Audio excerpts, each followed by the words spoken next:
మమ్మల్ని సఫకేషన్ గురి చెయ్యొద్దు అనేది ప్రజలు ఎప్పుడూ కూడా స్వేచ్ఛను కోరుకుంటారు. అలాంటి స్వేచ్ఛ ఆంధ్రప్రదేశ్ లో లేదు. ఇది నిస్సందేహంగా ప్రజలు కసితో, నేను చెప్పాను ఇంత ముందు కూడా, జగన్మోహన్ రెడ్డి వర్సెస్ ప్రజలు కసితో ఓడించారు ఈ రోజున జగన్మోహన్ రెడ్డి గారిని. చంద్రబాబు నాయుడు గారు అంటే అభివృద్ధి, ఎన్నెన్ని మాటలు, ఎన్నెన్ని పనికి మాలిన, కనీసం చెత్త కుప్పల్లో కాగితాలు ఎరుకోవడానికి కూడా పనికిరానటువంటి జోగి రమేష్ లాంటి వాళ్ళు కూడా చంద్రబాబు నాయుడు గారి గురించి ఎంతో తప్పుగా మాట్లాడారు. ఎవర్రా మీరంతా? రాజశేఖర్ రెడ్డి గారు మీ అందరికీ ఒక భిక్ష వేస్తే మీరందరూ రెచ్చిపోయి ఆంధ్రప్రదేశ్ లో విధ్వంసం సృష్టించారు. ఇది నేను బాధతో మాట్లాడుతున్నా, గర్వంతో కాదు. ఆ అమెరికాలో ఉండే ఒక వెధవ, లండన్ లో ఉండేవాడు కొంచెం పర్వాలేదు, వాడు కొంచెం పద్ధతిగానే మాట్లాడతాడు. లండన్ అది అమెరికాలో ఉండే ఒక వెధవతోటి ఏమి ఆనందం పొందారా? ఆంధ్రప్రదేశ్ ప్రజలు మీ అందరి మీద కసితో ఓడించారు ఈ రోజు మిమ్మల్ని. 37 అనేది నేను ఆ రోజున మీరు అడిగారు కాబట్టి చెప్పా. క్లీన్ స్వీప్ చేయబోతుంది రాయలసీమ కూడా. వెంకటకృష్ణ గారు, తెలుగుదేశం మ్యాజిక్ ఫిగర్ 88 అయితే అది ఎప్పుడు పొద్దున ఫస్ట్ రౌండ్ లోనే దాటేసింది. అది పొద్దున ఫస్ట్ రౌండ్ లోనే దాటేసింది. 170. ఇవాళ చెప్తున్నా, భారతదేశంలో చంద్రబాబు నాయుడు గారు కీలకమైన వ్యక్తి. ఆంధ్రప్రదేశ్ కి ఏమేం కావాలో నాయకులు కాదు, ప్రజలు తెచ్చుకోవడానికి సిద్ధమయ్యారు.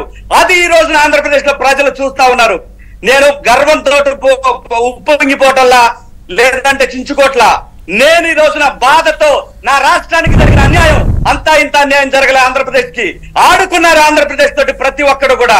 ఈ రోజున ప్రజలు కసితో ఆంధ్రప్రదేశ్ హక్కులు సాధించుకోవటానికి ప్రజలు ముందుకు.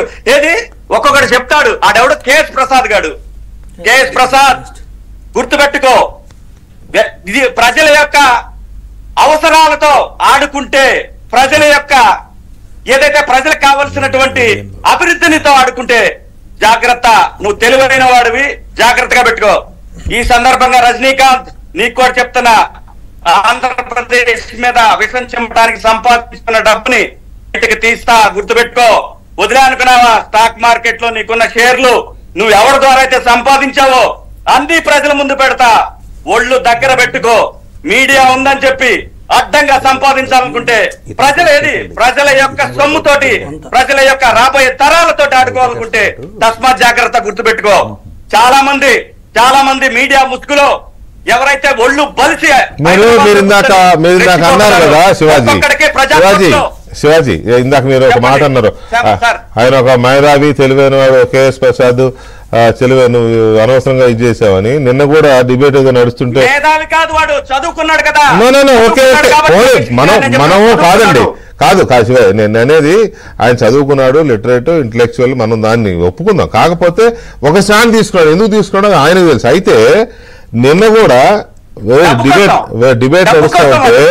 డిబేట్ నడుస్తుంటే కేకే నా ఇంటర్వ్యూలో ఉన్నాడు, సర్వే చేసిన కేకే నడుస్తుంటే ఆయన నాకు మెసేజ్ పెట్టాడు.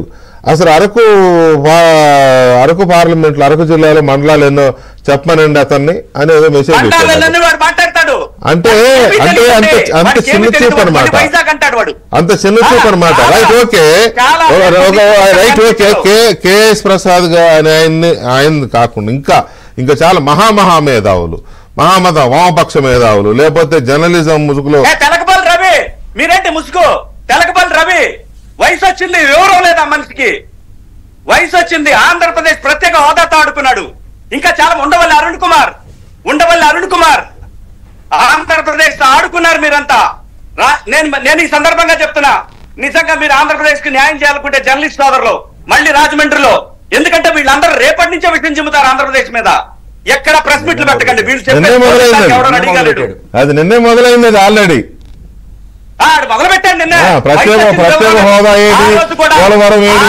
పార్లమెంట్ అభ్యర్థి ఎలా అయ్యాడంటే మురళీమోహన్ గారిని భయపెట్టి 1500 ఓట్ల మెజార్టీతో భయపెట్టి సంతకం పెట్టించుకున్నారు ఆ రోజు.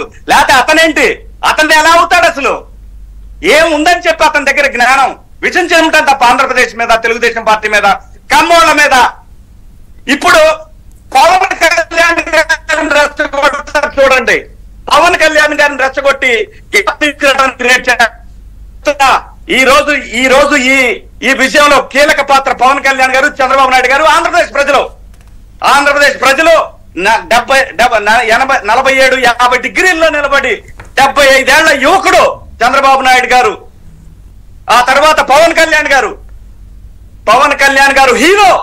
నేను మళ్ళీ చెప్తున్నా, ఎక్కడా చిన్న స్వార్థం కూడా పెట్టుకోకుండా ధైర్యంగా పనిచేసిన వ్యక్తి పవన్ కళ్యాణ్ గారు. అలాగే చంద్రబాబు నాయుడు గారు. ఇప్పుడు కూడా చెప్తున్నా, చంద్రబాబు నాయుడు గారికి ఏం తక్కువ చంద్రబాబు నాయుడు గారికి. ప్రతి వాడు చంద్రబాబు నాయుడు గారు అడ్డం పెట్టుకొని ఇష్టం వచ్చినట్టు కులం ప్రతి వాడు కూడా వాడి కేఎస్ ప్రసాద్ గారు కిట్రాయలని మాట్లాడతాడు లంబడి కొరకు.